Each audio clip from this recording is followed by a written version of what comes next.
লোকনাথ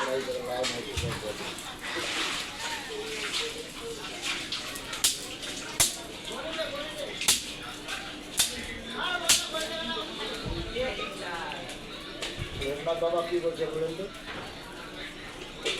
লোকনাথ বাবা বলছে যে আমার কোনো পূজা নাই, আমার একমাত্র সাধনাই হচ্ছে নাম। রণে বনে জঙ্গলে, সেই জঙ্গলে যখনই বিপদে করে আমার নাম স্মরণ করবে। লোকনাথ বাবার কোনো বই নাই, কোনো খালি ওই জন্মতিথিটা আসতেই এটা মানে উনি একজন গুরুদের ভিতরে গুরু পূজা করেন।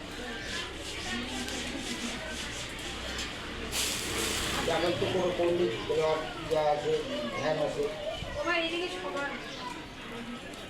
বাবা ওই যখন গুরু পূজা বলে না, গুরু মনমাত্রা ধ্যান করি দিলেন ওই রকমের দেখবেন।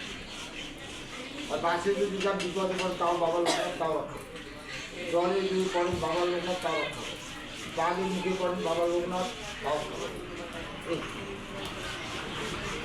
আমরা এখন যদি এই নিজের ঠাকুর টাইম করতে কেমন হতাম, বাড়তে কথা আমাদের সুন্দর দরকার, ফল ফুল ঘর ঘর যাতে সুন্দর সবার তখন ভর্তিটা আছে নাতি হয়। আর খালি যারা করে ভর্তি করে লোকনাথ করছেন ওটা পাগল হয়েছে, কোনো লোকনাথ তাই না? এই জন্য ঘাটে ঘটে একটা মিষ্টি লোক আছে বলবে না, অবশ্যই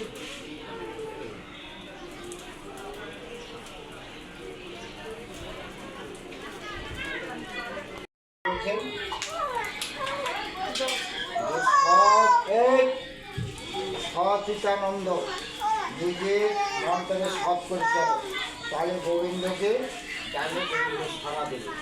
আর একবার খেলা করে গোবিন্দ, তারপরে গোবিন্দ হারিয়ে গেল, তারপর যদি পাখা উত্তর করেন গোবিন্দ দেবে।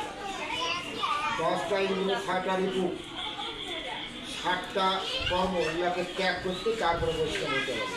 আছে কোনো দাদা দেখান তো আমার সামনে জন্মটা বৈষ্ণব হয়েছে? আমি মনের সঙ্গে কথা বলবো, দেখ বৈষ্ণব ইন্দ্র 10টা শরীর থেকে বাদ করতে হবে, 6টা ঋতু শরীর থেকে বাদ করতে হবে, 7টা ত্যাগ বাদ করতে হবে, সেই হচ্ছে সিদ্ধি পুরুষ।